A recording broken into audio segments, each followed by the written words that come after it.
Tov Boker Tov, Hashem Naaseh, Venatzliach en ce lundi matin, 1er du mois d'août. Ça y est, on est déjà au mois d'août, ça sent les vacances, non? Jean Lépin, Deauville, la Grande Motte, non? Hein? Jean Lépin et Antibes, hein? Ah oui?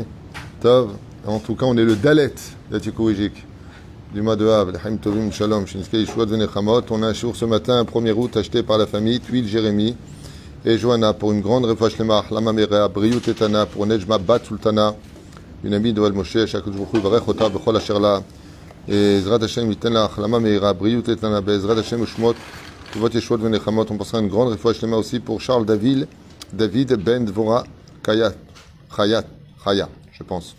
Shakut Jbouchou, Yiten le refouach lemach, Lama Meera, Torch Arbene Israël, Bezrat Hashem. Il y a beaucoup de gens qui ont besoin de nos prières aujourd'hui. Les mettre au niveau de la refouach lemach.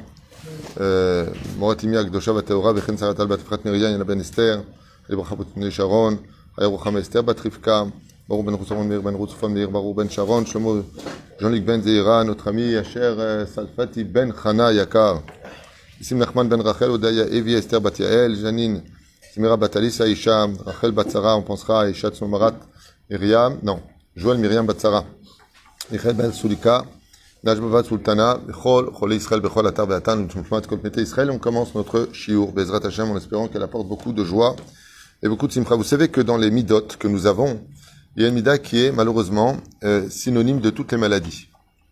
Il y a des choses qui amènent la maladie, il faut savoir. Sheneemar Mutzim et Adam min ha'olam. Elles sortent l'homme de son temps. On peut créer malheureusement des pathologies dans notre système immunitaire, entre autres. Zebamash Baya Retzinit Meod. Mamash Meod. Et l'une d'entre elles, la plus connue de tous, c'est la jalousie. Excellente réponse. Et la jalousie, et ainsi que toutes les mauvaises midotes, viennent d'un pôle qu'on appelle la sin'a. C'est-à-dire que les gens haineux, que c'est quoi la haine? La haine. C'est quelque chose qui est tellement destructeur, la haine, qu'elle évite la justice de Dieu, qu'elle évite la justice de l'homme. Et c'est pour cela d'ailleurs que dans les villes de refuge, quand un meurtrier par inadvertance avait tué et que le Goël Adam, la personne voulait venger, entre autres, son frère, sa sœur ou la personne qui avait été assassinée par inadvertance, eh bien, il fallait qu'il fasse attention. S'il arrivait à la ville de refuge avant, il n'avait pas le droit de le tuer. D'accord ? On a vu que jusqu'à la mort du Kohen Gadol, alors il pouvait seulement en sortir pour deux raisons qu'on avait citées, il y en a beaucoup plus, ceci étant. La première, c'est que le Kohen Gadol aurait mal pris apparemment à Kippour, ce qui fait qu'il aurait fait une défaillance au sein du peuple d'Israël. De là, on apprendra que quand on vient prier à la Beth Knesset, si on prie pas comme il faut, si on vient pour parler, qu'on fait des ch'touillottes, on peut provoquer des dégâts à l'extérieur. C'est en tout cas ce que dit le Zohar Kadosh. Il n'y a pas que le Kohen Gadol, le jour de Yom Kippourim, l'Ifnaï, l'Ifnim, quand il rentrait dans le Kodesh au Kodashim, qui, s'il priait mal, provoquait des morts au sein du peuple d'Israël. De là, on apprend que à la Beth Knesset, si tu viens pour parler, pour dire des ch'touillottes, tu peux provoquer des morts par inadvertance dehors. C'est ce que dit la Gemara en allusion, c'est marqué que, c'est marqué, il y aura tellement de morts dans la ville qu'il n'y aura pas de place à la synagogue. Chazal, il pose la question, il dit, quel rapport avec les morts dans la ville et la place dans les synagogues? Il fait un remède et il dit comme ça, j'avais appris ça du Rav Moutsafi à l'époque, il dit que à cause des gens qui parlent à la synagogue et qui se comportent mal à la synagogue, ça peut provoquer des morts par inadvertance. D'où tu sors ça? Du Kohen Gadol, qui priait mal à Kippour, et qui provoquait des morts par inadvertance. Donc le jour de sa mort, alors il pouvait seulement sortir parce que la kapara avait été faite. La deuxième chose, pourquoi Dafka le Kohen Gadol? Chazal explique que le Kohen Gadol qui a été oint par l'huile spéciale, choisi par Dieu, unique, tout comme Dieu est unique, le Kohen Gadol est toujours unique, il n'y a pas deux Kohanim Gedolim. Il dit de la même façon, si lui il meurt, alors il est évident que tout le monde fait tchouva, parce que si tu réalises qu'un Kohen Gadol qui a été capable d'être devant Akadosh Baruch Hu, comme c'est marqué dans ma Masechet Brachot Bedav Zayin Amud Aleph là-bas, où Elisha Kohen Gadol est rentré comme ça dans le Kodesh HaKodashim, Elisha, okay? Il rentre dans le Kodesh HaKodashim, il voit une très forte lumière, il baisse la tête, il comprend que la Shrina est présente, et à ce moment-là, bon, tout le monde connaît ce chant, Yehir Ratson Milefanecha, okay? Akadosh Baruch Hu demande à Elisha Kohen Gadol de lui bénir. Dieu demande à Elisha, bénis-moi. Et qu'est-ce qu'il... Oui, t'es pas au courant? T'as pas fait brachot? Non. Et qu'est-ce qu'il fait comme bracha? Il lui dit pas Mishe berach avotenu berach. Non. Que ta miséricorde soit plus forte que ta justice, que ta colère s'éteigne par rapport à ta bonté En d'autres termes, que tu sois toujours clément avec le peuple d'Israël. Voilà ce qu'il lui dira. C'est le chant qu'on chante. Qu'il soit de ta volonté que ceci et cela. Juste pour vous dire que pourquoi on nous parle du Goël Adam, d'Afka, les villes de refuge? Parce qu'il faut un sacré contrôle. Il faut un sacré contrôle de soi, de poursuivre une personne, et parce qu'elle est rentrée dans une ville de refuge, hop, tu t'arrêtes. Mais tu as de la haine. Il dit non.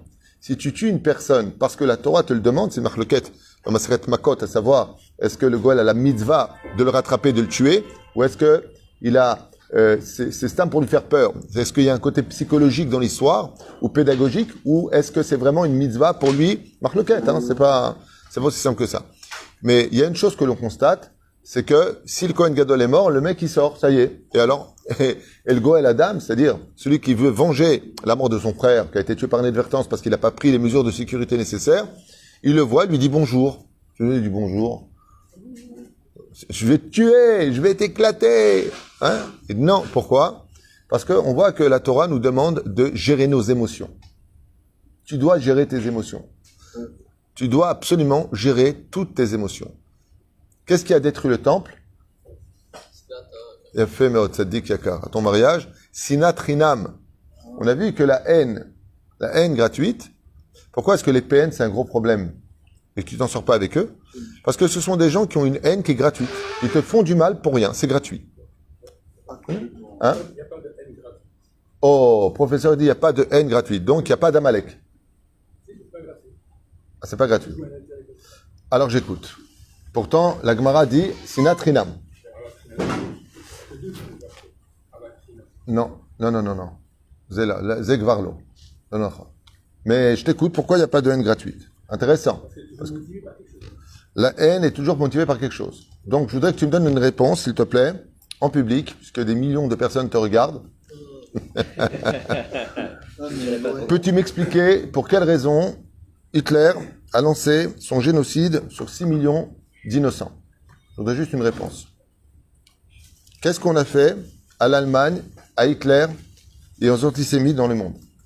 Qu'est-ce qu'on a fait pendant l'Inquisition? Qu'est-ce qu'on a fait pour 1492, si je ne m'abuse, Isabelle la catholique? Tu peux m'expliquer?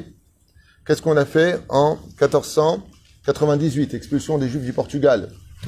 Tu peux m'expliquer ce qu'on a fait au Maroc? Tu peux m'expliquer ce qu'on a fait en Tunisie quand en 1950 on a été jeté et mis sur le... Tu peux m'expliquer? J'écoute. J'en veux une seule. Le fait d'être là, de trop, un peu comme Caïn qui était à l'œil. Oh lui, t'es là de trop. Alors justement, tu as pris l'exemple du Zohar à Kadosh, c'est que le Zohar il nous dit que Caïn c'est la haine gratuite.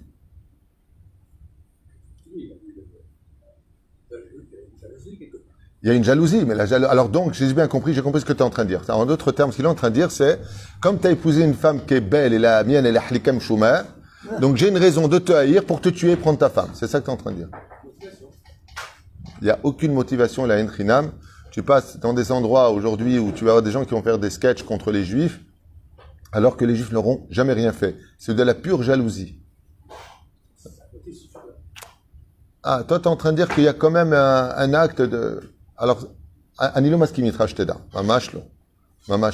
Un PN, par exemple, un manipulateur pervers narcissique, est prouvé au niveau, pas psychiatrique, mais au niveau psychologique, que sa haine, elle est totalement gratuite. Ça veut dire pourquoi les victimes des pervers narcissiques sont complètement perdues, mais c'est quoi ton but? Ton but, c'est ta souffrance. Donc, tu es en train de me dire, bah voilà, la souffrance, c'est un but. C'est l'onachron. Haïr une personne, par exemple, dans la Torah, il y a une mitzvah d'haïr. Il y a une mitzvah d'haïr Amalek. Il y a une mitzvah d'haïr le Messite. Tu le haïras. Il y a une mitzvah d'haïr un juif parce qu'il est Messite. Tout comme une mitzvah de ve'avta l'iracha kamocha. Il y a une mitzvah de haïr, de ne pas avoir de compassion, pas prier pour lui. Ça n'a rien à voir. Non. Tu confonds entre la haine et la haine gratuite. Dans le judaïsme, il y a deux choses. Il y a la haine qui a une raison d'être. Et il y a la haine gratuite. Et ta réponse trahit ta pensée. Tu es de trop. C'est de la haine gratuite. Tu te rends compte ce que tu es en train de dire? Pas, je te tue. Pourquoi? Je t'aime pas. J'ai une raison puisque je t'aime pas. Ça s'appelle gratuit. Ne pas aimer une personne parce qu'elle est de trop à tes yeux, c'est gratuit. La réponse est, tu n'es pas obligé de m'aimer, mais tu n'as pas d'obligation de me haïr. Par exemple, si pour moi, tu es de trop, je vais me retourner vers là où tu n'es pas. Et c'est exactement ce qu'a fait Caïn. Caïn a dit, toi, tu es de trop partout où je vais. C'est-à-dire que rien que ta présence m'insupporte, donc je te tue. C'est ça? Asbon ira bezrat Hashem. Et sachez donc que vous avez bien compris que la haine est la pire des choses qui soient au monde. Parce que la haine ne laisse pas de place à la justice divine, et la haine ne laisse pas de place à la justice des hommes.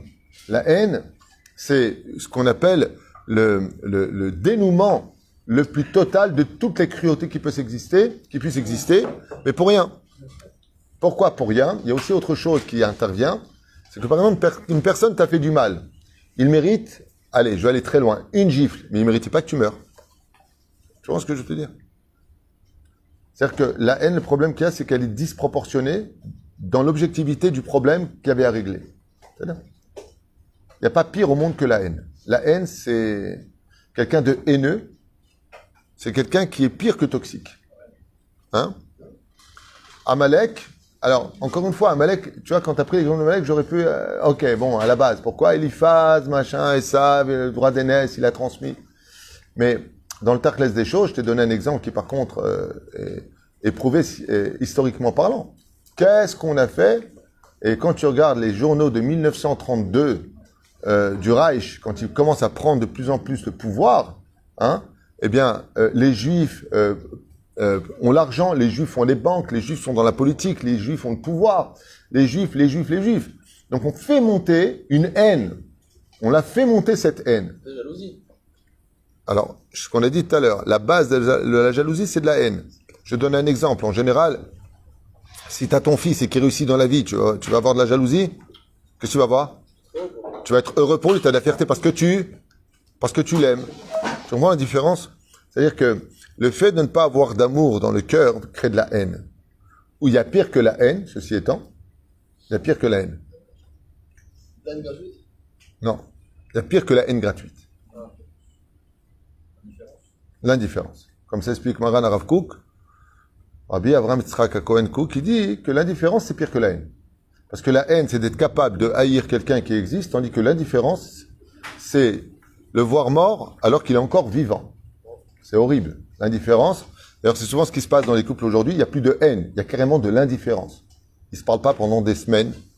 T'es là, t'es pas là, t'as fait à manger, t'as pas fait à manger, tu me regardes pas. Ça n'a plus aucune espèce d'importance. Tu n'existes plus à mes yeux. Ça c'est la pire des choses qui soient. La pire de toutes c'est celle-là. Mais dis-moi, crie-moi dessus, mais ne m'ignore pas, je suis là. Il n'y a pas pire. Alors, vous verrez souvent que vous êtes invité des fois à un mariage, une bar mitzvah et autres, et on vous a ignoré. Ni on vous a accueilli, ni on vous a placé, ni on vous a dit bonjour. Votre seule situation psychologique, c'est de partir. C'est quelque chose d'instinctif. On me dit souvent, tu accueilles beaucoup de monde, c'est bien d'accueillir du monde. Tu sais, tu donnes des invitations, tu donnes. Faites très attention et je vous mets en garde. Les gens, quand ils viennent, ils ont pris un babysitter, ils ont mis de l'essence à $1 million le litre. Ok, aujourd'hui, ils sont devenus fous. Quoique aujourd'hui, c'est descendu. Ouais, aujourd'hui, juste aujourd'hui. Hein. Aïe, Allah. C'est pour ça que j'ai attendu. Moi, jusqu'à maintenant, il me reste une goutte dedans pour aller mettre de l'essence. Et toi, t'es là. Et ça m'est arrivé plus d'une fois comme ça, avec des rabbinim, très gentils, tu vois. Comme ils sont rabbins de communauté, ils invitent. C'est-à-dire, et t'arrives, t'as ni qui te reçoit, ni qui te place. Baba, je suis venu. Alors t'es là, t'es debout, bon, bah, fais la photo. Et l'eau a fait. Le Rabbi Lubavitch, il a laissé un très beau message à l'humanité. Ce que j'ai le plus aimé chez cet homme, comme Rabbi Moshe Deri d'ailleurs, hein, comme le Hanouka, vraiment, ce que j'aime le plus chez ces personnages extraordinaires, c'est qu'ils savent donner du temps à chaque personne qui vient le voir. Il n'y a pas plus grand que ça au monde. La Gemara nous met en garde de ça. Fais attention. Ne sois jamais mésalzel d'une personne. Tu ne sais pas demain qui il peut être. Et on raconte dans la Gemara qu'il y avait l'histoire d'un enfant qui avait un nez un peu de porc comme ça. Et tout le monde se moquait de lui. Tête de porc. Le problème, c'est qu'il est devenu empereur de Rome, la tête de porc. Et le premier décret qu'il a décrété au Sénat, c'est l'extermination des Juifs, en disant, vous leur direz que le porc vient les voir. Alors ils ont envoyé un émissaire au port de Rome et il lui a dit bonjour, je m'appelle Peggy. C'est là. Il a parlé à son cœur Bekitsur Velaïnian et Khazar Bitchouva. Mais des fois, tu parles avec quelqu'un qui aurait cru une fraction de seconde qu'un mec comme Yair Lapid puisse être Premier ministre du pays. C'est impensable. Et pourtant, journaliste, je ne sais pas qui va être demain à la tête d'un endroit où tu auras peut-être besoin, toi-même, ou alors tu seras surpris d'eux. Azazora Kadosh nous parle maintenant de la référence de la haine. Celui qui a de la haine dans son cœur, on a toujours de la haine en général pour des gens qui... Pour qui on a de la haine en général? Est-ce que vous avez une idée? Qui on hait dans notre cœur? Les gens qui sont respectueux. Non. Ceux qui ont des choses qu'on n'a pas. Non, c'est de la jalousie. Hein? T'as de la haine contre toi-même, toi? Faut te faire soigner, babouche. Laurent, Il ne croit pas en Dieu. il a de la haine? Alors pas du tout. Non, nous, on sait qu'un tel ne croit pas en Dieu. T'as de la haine contre les athées, toi? Tu fais du boulot à tout le monde. Oh, tu commences à te rapprocher. Qui en général on hait? Hein? Celui qui t'a blessé. On n'a pas le temps. Celui qui n'est pas comme soi. Non, non, non. Celui qui a péché, c'est l'autre. Celui qui n'est pas comme soi-même? L'autre. Non. Non. Il y a plein de gens qui ne sont pas comme moi et je les aime aussi. Juifs comme non-juifs. C'est le cachot. J'ai compris ce que tu veux dire. Mais c'est pas de la haine. Je vais pas l'aimer comme il faudrait. On parle de haine. C'est pas toi que je vais apprendre qu'est-ce que la haine. On parle de haine. Sur toi, quelqu'un qui est pas comme toi, tu le hais? Non. Il y a celui qui est bête qui va pas compter dans le minyan, par exemple. C'est pas de la haine. C'est simplement que je ne t'estime pas. Mais j'ai pas de haine contre toi dans l'absolu. Hein? Celui qui nous fait du mal? Non. T'as de la haine contre des gens qui sont fait du mal au boulot, par exemple? Non, pourquoi tu dis ça? Ouais. Bon, pas de réponse. Celui qui est répugnant, t'as de la haine, bah, qu'il laisse se laver. Non, les non-religieux, de façon religieuse, parce qu'ils font ce qu'on aimerait faire. Par exemple, sur ce point-là. Tu rejoins un enseignement de Rabbi Nachman dans ce que tu dis, qui dit qu'effectivement, le non-religieux, le laïc, son âme étant prisonnier dans la clipa, il est jaloux, il y a marqué, ou mécané, donc à ou sonné. C'est-à-dire, On sait qu'on est capable de faire des choses, peut-être de ne pas le faire. je dirais, On n'aime pas. quand on n'est pas capable d'aimer. On n'aime pas la personne, on la hait. Ouais, l'indifférent. Donc, la Gemara répond à toutes ces questions-là. Ma wanyan azeh shel sin'a, qui est-ce qu'on est? La vie est un miroir. Panim la panim, kebla vadam la adam. Panim la maïm. Quand tu te regardes dans un miroir, c'est là. En général, qui on est? Celui qui nous est. Ah, ça c'est différent. Fait. Donc il y a un reflet de l'image. Pourquoi est-ce qu'on est Amalek? Parce qu'il nous est. Mais on a vu que Aman, sa descendance, sont devenus des Dayanim du peuple d'Israël, les Shkatagazites. On les a accueillis, mais c'est vers Panim Yafot, sont devenus des convertis, et ceux qui vont diriger le peuple, d'Amalek. C'est la descendance d'Amalek. Mais ils sont devenus juifs, ils nous ont aimés, on les a aimés. En général, la nature de l'homme, c'est de haïr celui qui nous aime pas. Des fois, vous posez la question, mais pourquoi il m'aime pas, lui? Pose-toi la question, pourquoi je ne l'aime pas non plus? Mais on n'est pas très franc avec soi-même. Si, moi je l'aime. Ah ouais, alors pourquoi tu l'as pas invité? Parce qu'il m'énerve. Donc toi, tu l'aimes pas. Il y a une psychanalyse à faire, Bémet, sur nos personnalités dans ce domaine, mais il peut y avoir d'autres éléments déclencheurs de la haine, c'est sûr. Mais dans le tachlès des choses, la haine n'existe réellement en nous. Par exemple, une belle fille qui va dire « je déteste ma belle-mère », elle le dit parce qu'elle ne se sent pas aimée de la belle-mère. Donc il y a toujours un... En d'autres termes, quand tu veux arranger une mida chez l'autre, tu veux arranger par exemple quelqu'un qui te hait, je parle pas des pathologies, des gens qui ont de la haine naturelle, les gens haineux de nature, les gens qui sont aigris, je parle pas de tout ça. Je parle de gens normaux. Il te hait, c'est très simple, tu veux changer ça, aime-le. Je parle des gens normaux. Tu veux changer une situation chez quelqu'un, aime-le. Pourquoi? Tu vas changer son cœur automatiquement? Car le cœur est un reflet. C'est là. Vadaï. C'est pour ça que la Torah te demande d'aller l'aider. Ve'afta, l'ereacha, kamocha. c'est qu'en réalité, le secret de cette phrase, c'est si tu es capable d'aimer tout le monde, tu finis par adoucir son cœur et que lui va t'aimer. Mais quand on n'aime pas quelqu'un, c'est parce qu'en réalité, lui aussi ne nous aime pas. Et quand lui ne nous aime pas, c'est parce qu'en réalité, on ne l'aime pas non plus. On n'a pas fait ce qu'il fallait faire. La reine, il y a une remise en question constante que le problème, en réalité, c'est ce qu'enseigne la chassidoute, le problème, il est chez toi, mamache. Il y a un problème de relativité entre toi et toi-même par rapport aux autres. Par exemple, qui aime-t-on le plus en général?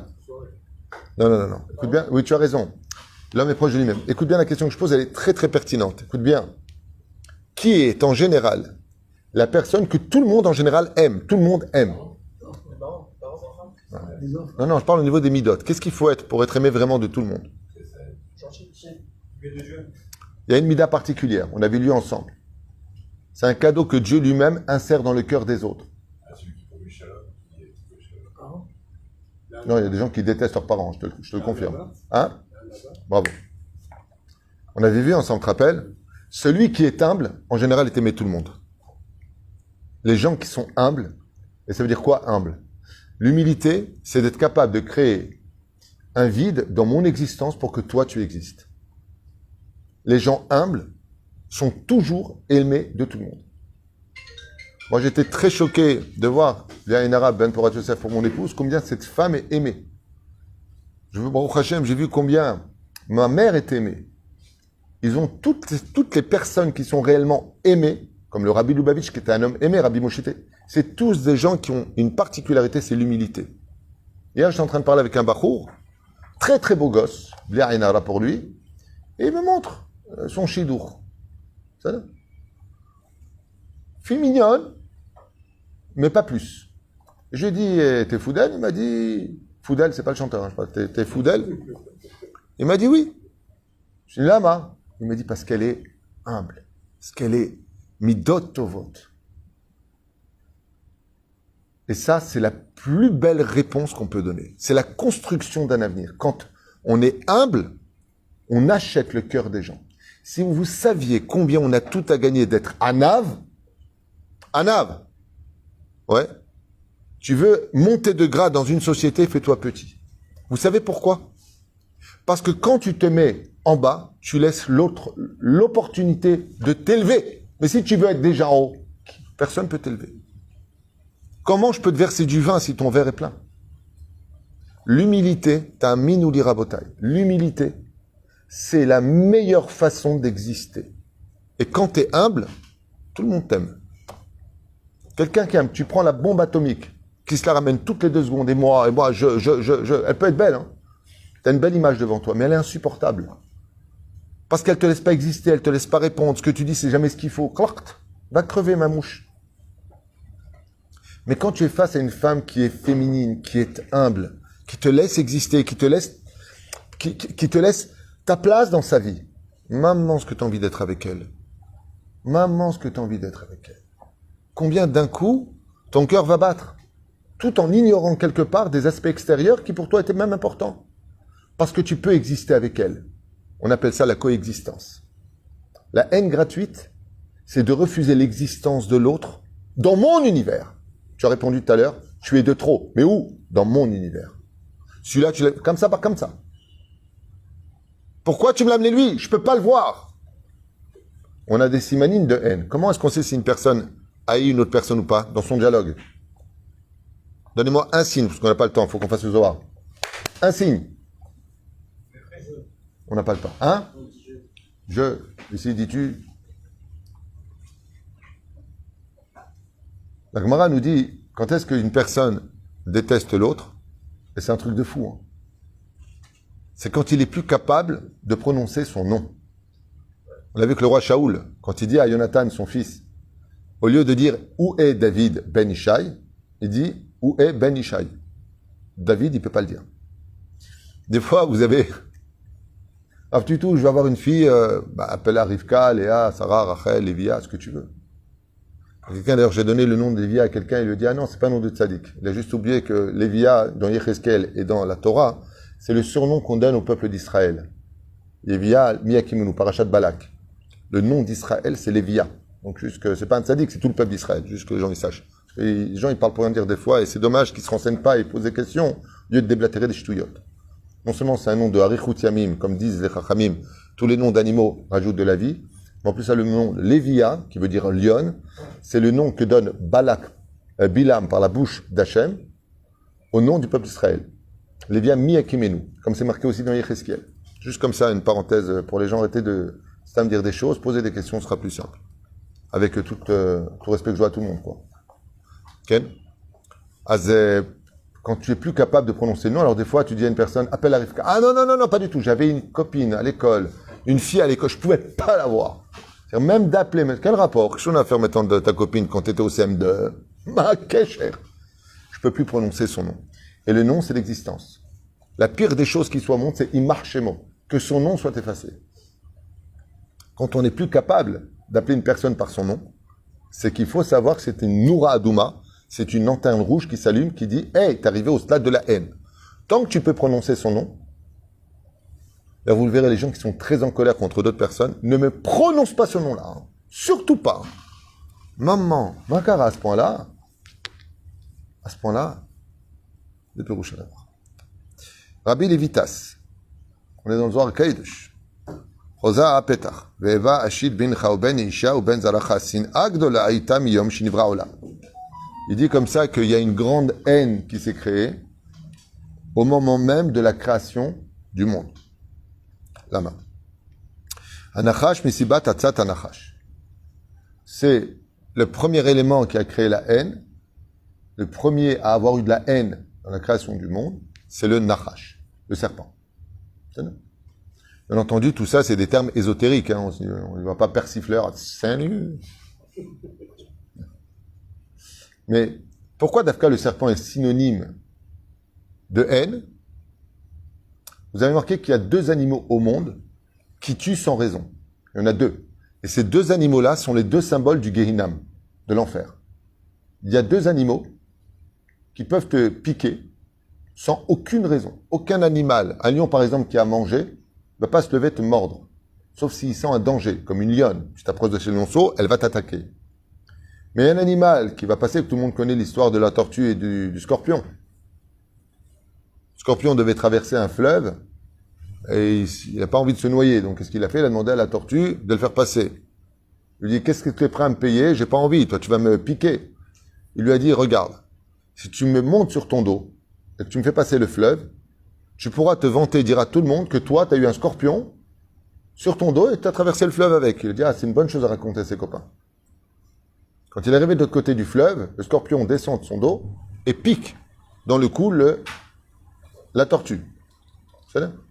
Qui, avant de mourir, lui dit, mais pourquoi tu as fait ça? Il lui a dit, t'as oublié que je suis un scorpion. Un scorpion, ça pique toujours.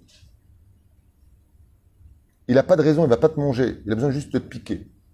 Et le deuxième animal, vous l'avez compris, serpent. T'as un serpent, t'es tranquille comme ça, il te pique. Et pourquoi tu fais ça? Pourquoi tu me piques? Qu'est-ce que j'ai fait, moi? Je suis un serpent. C'est de la haine gratuite. C'est piquer l'autre sans aucune raison valable. Un pervers narcissique n'a pas de raison de faire du mal, si ce n'est que le plaisir de faire du mal, parce que il vit comme ça. Il n'y a même pas que lui. Il y a des gens qui aiment piquer pour piquer. Il y a des gens qui aiment charrier pour charrier. Alors qu'ils ne se rendent même pas compte de ce qu'ils racontent. C'est le mal pour le mal. Et le Zohar HaKadosh nous dit, c'est à la création du serpent qu'a été créée la haine. Donc la haine existe. Pour quelle raison elle existe? Parce qu'elle a un avantage. Nous avons dans la Torah la mitzvah de haïr les averot. Vous savez ça?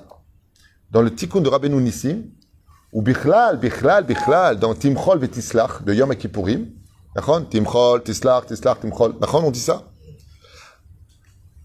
Sanenu et asher ha'afta ve'a'avnu et asher saneta. On dit, nous avons aimé ce que toi tu as haï, Dieu déteste les péchés, et nous avons haï ce que toi tu as aimé. C'est extrêmement grave. Mais ça veut dire que la haine, elle a le droit d'exister. Amalek, on l'a vu tout à l'heure, c'est une mitzvah de le haïr. Le Messite, alors Messite pour la 1000e fois, c'est un juif, de mère et de père juif si vous voulez. C'est un juif qui non seulement n'est pas religieux, mais qui incite les autres à la haine de la Torah et du judaïsme. comme Yerovam ben Nevat. C'est une mitzvah de le haïr. Lui, tu n'as pas, comment dire, la permission de l'aimer. Et Deora est marqué, tu pries pas pour lui et tu t'occupes pas de lui, tu n'auras pas pitié de lui. C'est un juif. La Torah te dit, c'est moi qui décide. Tout comme moi, je te demande d'aimer un juif, moi je te demande de haïr un juif. Même le respect des parents dans ce cas-là, avec l'avis d'un rave, parce que le mec qui fait justice tout seul, on n'a pas le droit. Da Torah. Mais si par exemple, comme Hiskio Amelech alav Shalom, son père était Messite. Hiskio Amelech. Celui qui était Mashiach. Ouais. Hiskio Amelech. Quand il est devenu roi, c'est lui qui a tué son propre père. Oh, quoi, tu tues ton papa? Ouais, mitzvah, ouais. Kibud avahem. Non, c'est le même Dieu qui m'a dit honore ton père et ta mère qui m'a dit de le finir à la hache, là. La Maria Messi. Il a fait fauter tout le peuple d'Israël. Il n'a pas tué coup, là, en plus. Hein. C'est pas un coup de couteau. Hein. C'est comment il l'a tué? Il est attaché à son cheval par le pied et il a fait le tour de tout Jérusalem sur les gravions. Quand il est revenu, il n'y avait plus qu'un os. Qu'est-ce qu'a fait le fils? Il a pris l'os de son père et il a dit Zot Torah cher Moshe. Faites attention. C'est de la haine. Comment tu peux faire une chose pareille? Tu te rends compte, Chiloni qui écoute secours, il dit c'est un malade, c'est un dangereux celui-là. Ben, c'est pas moi, c'est un Sanhedrin. Hein. Mais la haine, un Nachash, mais Kitsour et la Inyan, qu'est-ce que nous demande Hachem de façon générale? Bon, on prend des cas d'extrême. On parle d'Amalek, Hitler, il marche chez Mamezechram, ok, mais de façon générale. Un juif, on n'a pas le droit de le haïr. Mais si on a de la haine pour un juif, c'est que quelque part, il y a de la haine aussi pour nous. Le point, on peut en vouloir à une personne. C'est pour ça que il y a un antidote à la haine, ça s'appelle allez, qui trouve? Comment s'appelle l'antidote de la haine? Non. Bah, si tu le hais, tu peux pas l'aimer. Non. C'est pas mal. Il y a mieux que ça. Donc, on n'a pas le temps. Le dialogue. Le dialogue permet de régler des problèmes de haine. Si vous avez de la haine vis-à-vis de quelqu'un, familial ou pas, 2 secondes, il est impératif d'avoir un dialogue avec lui. Quand on est capable de dialoguer, on est capable de mettre de l'eau sur le feu de la haine. Le dialogue est très important. Mais comme tu as dit tout à l'heure, le dialogue dans la construction, dans le respect. En général, quand tu as de la haine, le dialogue, il est destructeur. D'ailleurs, le dialogue de la haine, ça commence souvent par tu es, ça fait un jeu de mots, tu es. Hein? Tu fais que des reproches. Aval, malgré tout, le dialogue, tant qu'il existe, on peut encore atténuer la haine. C'est ça? Ken, qu'est-ce que vous voulez dire? Des personnes qui refusent du dialogue. Alors, des personnes qui refusent du dialogue. Une haine envers vous, et quand on essaye de faire un premier C'est pas, pour ça que j'ai dit que l'antidote. Donc, tu n'as pas entendu Daniel. L'antidote de la haine, c'est le dialogue. C'est-à-dire, comment je fais pour mettre un terme à quelqu'un aujourd'hui qui écoute secours et qui a de la haine vis-à-vis d'une autre personne? Elle est intelligente, elle dit, tu sais quoi, je vais mettre un terme à cette haine. Elle l'appelle au téléphone et dit, regarde, il faut qu'on parle. il refuse de vous parler. Alors, il faut qu'il accepte. J'ai dit l'antidote. Si tu prends pas l'antidote, tu ne peux pas guérir. Sinon, ce que tu fais, tu lui parles dans l'avion. Il ne peut pas sortir. Tov. באותה שעה נתקלע הנידף מפני השם מלך והוא עורב תמיד בין גדרות העולם, דהיינו בין הגדרים האלו שבתורה וכל אלו הדשים והעקב הגדרים האלו. Donc il dit comme ça, comme j'expliquais tout à l'heure, si malheureusement tu as le malheur vraiment de passer à côté d'un serpent, bah, il va te piquer. Mais pour le serpent, pourquoi tu me piques? Tu pouvais partir par la fenêtre, pourquoi tu me piques? La mato c'est comme en Inde. Il y a énormément de gens qui sont piqués la nuit chez eux par des serpents. Masiba. Shem zarim le shomram. Anachash noshech otam. Et donc, ils font pas attention. Et le serpent, lui, il mord, par nature. Oy shematza otam, oy shenachach, oy al sin'a ra'a shenoter. Et donc, le Zohar HaKadosh, il dit, malheur à cette haine de cet animal qui pique par haine. Pourquoi le serpent mord? Qu'est-ce qui est chez lui, ce qui va véhiculer cette pulsion animale, c'est sa haine. Et c'est pour ça que, donc, comme le serpent est, c'est un animal qui n'est pas aimé. C'est un animal qui est craint, qui n'est pas aimé. על השנאה הרעה שהייתה לו באישה ההיא, ונקראת אישה יראת השם, שנאה רעה נטר לה מיום שנברא העולם, עד שחיבר אותה שבירה לשכב לעפר. ואיכה ישבה בדד העיר רבתי, עם האיתה להסתכל באותיות, שבראש כל מילה ומילה שתמצא נטירה של איבה רעה, שנטר עד שנחרב בית המקדש קיבה. Donc un autre terme pour ne pas trop tarder, qu'est-ce qui va, à propos du Beth Amikdash, vous avez compris, créer la perte du temple? Qu'est-ce qui va détruire le temple? C'est la haine de nos langues. Qu'est-ce qu'il fait le serpent? Pour savoir où tu es, il sort sa langue. Ensuite, il la colle au palais. Il a là-bas 2 glandes qui sont reliées au cerveau, qui font une analytique constante de ce que les molécules dans l'air lui apportent. Et étant donné qu'il est par nature haineux, le serpent est un animal qui est haineux, n'est pas aimant, eh bien, il sort sa langue et il analyse de quelle façon il peut te tuer par sa haine. Il dit ainsi donc est la langue de celui qui, malheureusement, ne fait pas attention à ce qui sort de sa bouche. En d'autres termes, c'est à cause des langues de serpent que le temple a été détruit, à l'image du serpent. Vers la haine, il rampe. La haine mène au meurtre. Pourquoi elle mène au meurtre? Parce que quand un homme se tient debout, il est vivant ou il est mort? Il est mort. Mais s'il ressemble à un serpent et qu'il est par terre, il est vivant s'il est debout. Mais s'il est par terre, la haine met les gens dans une forme de serpent. Okay? Par exemple, c'est la Khaf Nerchochet, la double valence. Alors, Nachash Nechochet, il est debout. T'as remarqué?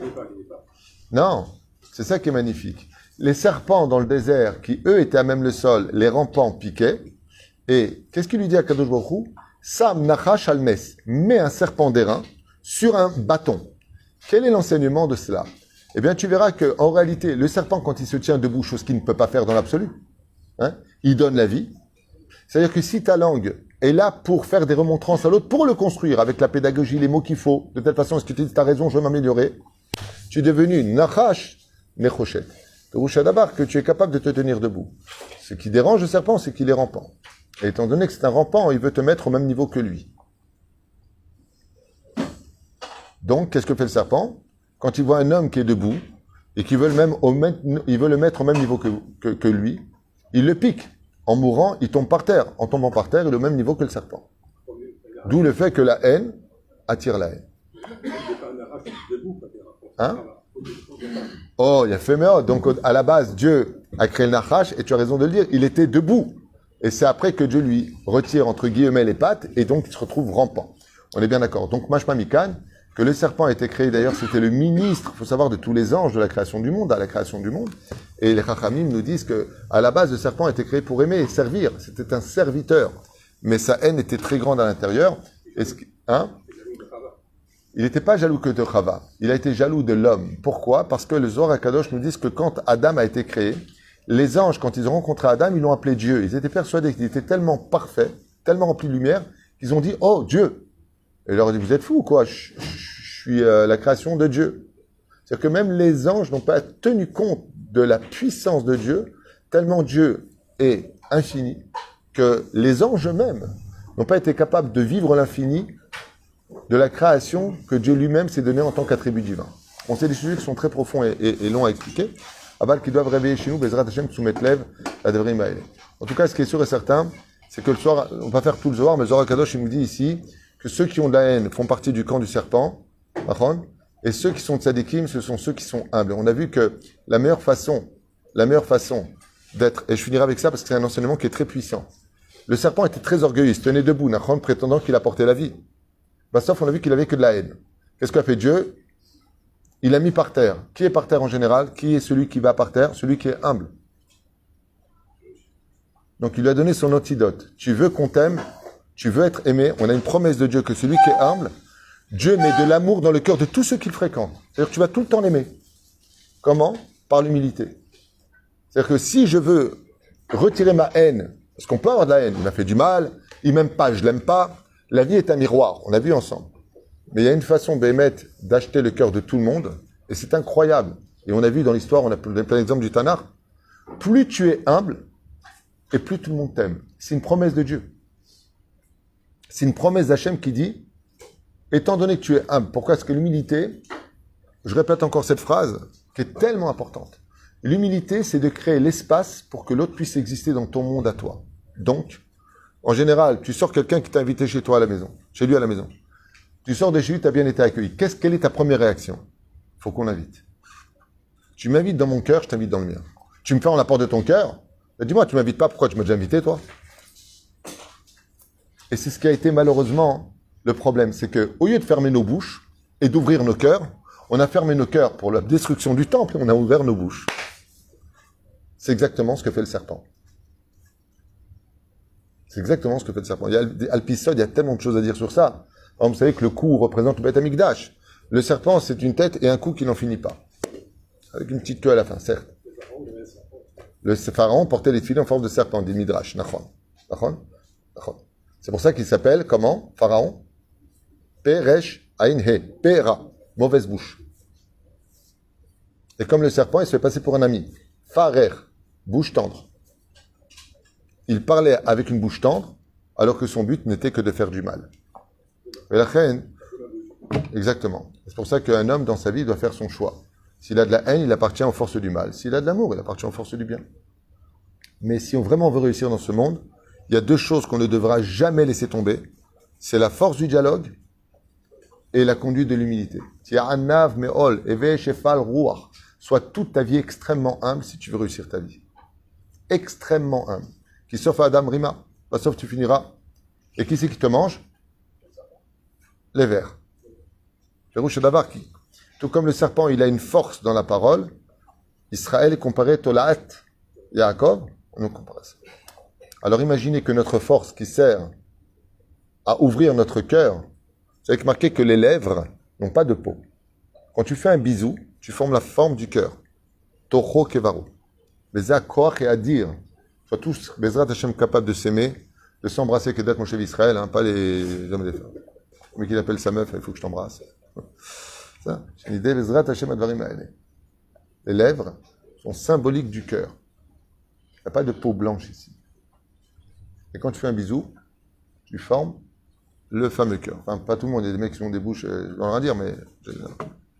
Zéro. Baruch Adonai l'olam, amen, amen. Kol tov.